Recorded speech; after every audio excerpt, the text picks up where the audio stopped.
എന്റെ ഡിവിഷനില് ഏതോ ലോകത്ത്, പുകയുടെ ലോകത്താണ് ജീവിതം മുഴുവനും. ആൺകുട്ടികളും പെൺകുട്ടികളും എല്ലാവരും ഇത് രോഗികളാണ്. ഡയാലിസിസ് ഒക്കെ ഒരു പിടുത്തില്ലാണ്ട് നടക്കാൻ പറ്റില്ല. പെൺകുട്ടിയാണെങ്കിൽ ആൺകുട്ടിയുടെ തോളിൽ തൂങ്ങി ഇങ്ങനെ, ആൺകുട്ടിയാണെങ്കിൽ പെൺകുട്ടിയുടെ തോളിൽ തൂങ്ങി ഇങ്ങനെ, അല്ലെങ്കിൽ ആരെയും കെട്ടിപ്പിടിച്ച് ഇവർ നമ്മളെ അങ്ങനെയാണ് ഇവരുടെയൊക്കെ ജീവിതം. എന്താണ് നന്ദുമാജി, നിങ്ങൾ അതിനെക്കുറിച്ചൊരു റിപ്പോർട്ട് ചെയ്യണം. ഭയങ്കര ശരിക്കും ഞാൻ പലയിടത്തും പറഞ്ഞല്ലോ, എന്റെ മോളുണ്ടായിരുന്നു മരിച്ചുപോയിന് ആശ്വാസം കൊള്ളുന്നത് ഒരു കൗൺസിലർ ആയതിനു ശേഷം. ഒരു ദിവസം പോലും എന്റെ ജീവിതത്തിൽ ഉണ്ടായിട്ടില്ല മോള് മരിച്ചോളെ എങ്ങനെ ഇരിക്കും ഇങ്ങനെയൊക്കെ ആലോചിച്ചിട്ട്. ഇപ്പൊ എനിക്ക് ആശ്വാസമാണ് മോള് മരിച്ചത്. അല്ലെങ്കിൽ ഞാൻ വളരെ ഭീകരമായ ഒരു കാര്യമാണ് പറയുന്നത്.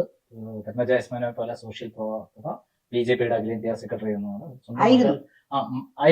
ആയിരുന്നല്ലോ, അതിലെത്തിയ ആളല്ലേ. മാത്രമല്ല എത്ര ധീരയായ പോരാട്ട നായിക, സ്വന്തം മകൾ മരിച്ചത് സന്തോഷിക്കുന്നു എന്ന് ആശ്വസിക്കുന്നു എന്ന് പറയുന്നതിന്റെ കാരണം എന്താണ്? ഇവിടെ നടക്കുന്ന അനാശാസ്യം കണ്ടിട്ട്